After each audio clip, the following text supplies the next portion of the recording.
নমস্কার বন্ধুরা, আশার রন্ধনশালায় আপনাদের স্বাগত। আশা করছি সবাই ভালো আছেন। এই শীতে কড়াইশুঁটি তো এখন বাজারে এসে গেছে। আর কড়াইশুঁটি দিয়েই আমি একটা রেসিপি আজকে বানিয়েছি। চলুন দেখে নেওয়া যাক। প্রথমে একটা কড়াইয়ের মধ্যে আমি 1 টিস্পুন মতো তেল দিয়ে তার মধ্যে আমি পনির, এখানে আমি 250 গ্রাম মতো পনির নিয়েছি, সেটা একটু ভেজে নিয়েছি। এটা মালাই পনির নয়, নর্মাল যে পনির হয় সেটাই। এপিট ওপিট করে একটু ভেজে নিয়েছি। হ্যাঁ, কড়াইশুঁটির সঙ্গে আর একটা সবজি আছে, মাশরুম। আর মাশরুম খুবই পুষ্টিকর জিনিস। অনেক সময় কী হয়, চিকেন, মাটন বা মাছ অনেক সময় খেতে ভালো লাগে না। আর তখন মনে হয় এরকম একটা যদি কিছু বানিয়ে নেওয়া যায়, তাহলে কিন্তু চিকেন মাটনের জন্য বাড়ির লোকেরা বানানোর জন্য বলবে না, কারণ এই স্বাদটা এতটাই ভালো হয়। পনিরটা এইভাবে একটু হালকাভাবে ভেজেছি, বেশি ভাজলে আবার শক্ত হয়ে যাবে, তাই। এবার ওই কড়াইতে আরও আমি 2 টেবিল স্পুন মতো সাদা তেল দিয়েছি। তেল গরম হলে 1/2 টিস্পুন মতো জিরে ফোড়নে দিয়েছি।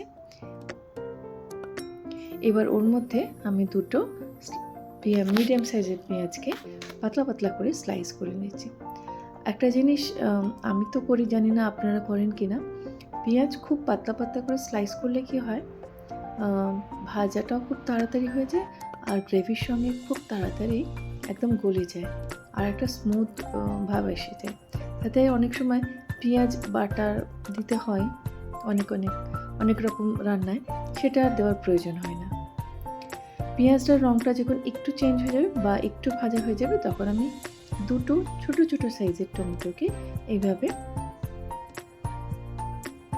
টুকরো করে নিয়েছি। আর টমেটোটা যাতে একটু তাড়াতাড়ি নরম হয়ে যায় বা সিদ্ধ হয়ে যায়, ওই জন্য 1/4 চামচ মতো নুন দিলাম। নুন দিয়ে ভালোভাবে নাড়াচাড়া করে নিচ্ছি, যাতে পেঁয়াজ আর টমেটো গলে গিয়ে গ্রেভিটা স্মুথ হয়ে যায়। মিনিট 3 মতো সময় লেগেছে, টমেটো নরম হয়ে গেছে।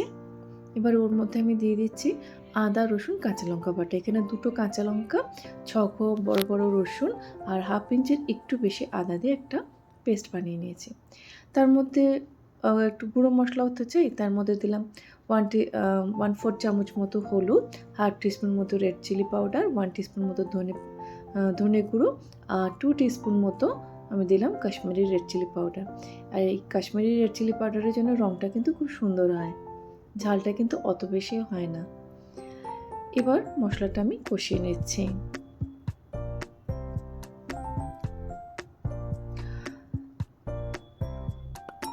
শীতের মধ্যে এই কড়াইশুঁটি দিয়ে, মাশরুম আর পনির দিয়ে যদি এই রান্নাটা করেন, বাড়ির লোক কিন্তু তারিফ করতে একদম ছাড়বে না, যাকে বলে। যে মিক্সার গ্রাইন্ডারে আদা, রসুন, কাঁচা লঙ্কাটা আমি বেটে নিয়েছিলাম বা পিষে নিয়েছিলাম, সেটাতেই আমি খুব কম পরিমাণ একটু জল দিয়ে সেটাকে ধুয়ে দিয়ে দিলাম। এতে মশলাটা, গুঁড়ো মশলা তো দেওয়া হয়েছে, কষার সময় যাতে না পুড়ে যায়। একদিকে আমি গ্যাসের অন্য একটা দিকে মশলাটা আমি কষাতে রেখেছি, আর অন্য একটা দিকে কী করলাম, কড়াইয়ের মধ্যে 1 টিস্পুন তেল দিয়ে, তেল গরম হলে ওর মধ্যে আমি এখানে দুটো নয়, একটা মাশরুমের প্যাকেটের পুরো নিয়েছি 200 গ্রাম, আর একটা মাশরুমের প্যাকেটে হাফ নিয়েছি। নিয়ে এইভাবে একটু বড় বড় টুকরোই রেখেছি, রেখে একটু 2 থেকে 3 মিনিট মতো আমি একটু ভেজে নিয়েছি। মাশরুম একটু এরমভাবে ভেজে নিলে যখন গ্রেভির মধ্যে দেব, তখন সেটা থেকে খুব বেশি পরিমাণ জল বেরোবে না, আর মাশরুমের একটু গোটা গোটা থাকবে, মানে বোঝা যাবে যে এটা মাশরুম। মশলা কষাতে কষাতে আমি এখানে দিয়ে দিলাম 1/2 কাপ পরিমাণ ফ্রোজেন কড়াইশুঁটি। এখন তো ফ্রেশ পাওয়া যাচ্ছে, বাড়িতে ফ্রেশ ছিল না, ফ্রোজেনটাই ছিল, তাই ওই দিয়ে কাজ মেটালাম। এবার 1 কাপ জলের মধ্যে থেকে আমি 1/4 কাপ মতো জল দিয়ে মশলাটা আবার কষিয়ে, আর কড়াইশুঁটিটাও ওর মধ্যে যাতে সেদ্ধ হয়ে যায়, সেই জন্য আমি 3 থেকে 4 মিনিট সময় দিয়েছিলাম। আগে নুন দিয়েছিলাম জাস্ট 1/4 চামচ মতো, এবার দিয়ে দিলাম 1 টিস্পুন মতো নুন। এই রান্নাতে আমি না দই, না ক্রিম, না কাজু কোনো কিছুই ব্যবহার করছি না। ঘরে থাকা যা উপকরণ সেটা দিয়েই করছি। ঢাকা দিয়ে আমি 3 থেকে 4 মিনিট রেখে দিয়েছিলাম। 3 থেকে 4 মিনিট দেখুন, তারপর তেলটা উপরে থেকে একটু ভেসে উঠেছে বা ছেড়ে গেছে, তার মানে আমাদের মশলা কিন্তু কষানো হয়ে গেছে। আগে থেকে যে পনিরগুলো ভেজে রেখেছিলাম, দেখুন না পনিরগুলোর এমন অবস্থা যেন হরিহর একটা বন্ধু, একটা থেকে আর একটা ছাড়ছেই না। এভাবে কাঠের খুন্ডিতে দিয়ে একটু ছাড়িয়ে নিতে হচ্ছে।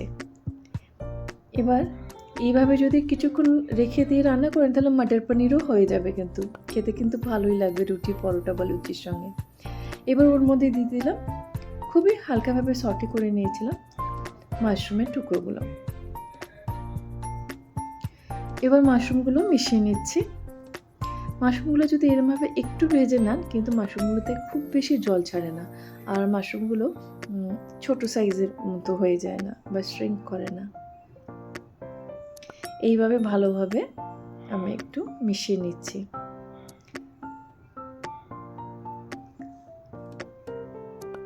এইভাবে যদি মাশরুম মাটার পনির বানান, সত্যি বলছি চিকেন মাটনকেও হার মানাবে।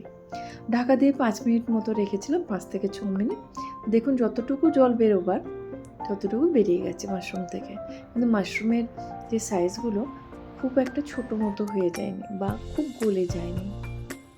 ওই যে বললাম একটু ভেজে নেবেন, আর রঙটা কিন্তু খুব সুন্দরই হয়েছে, তাই না?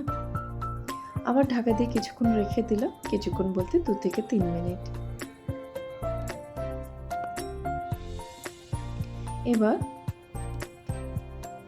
মোটামুটি আমাদের রান্না তো হয়ে এসছে।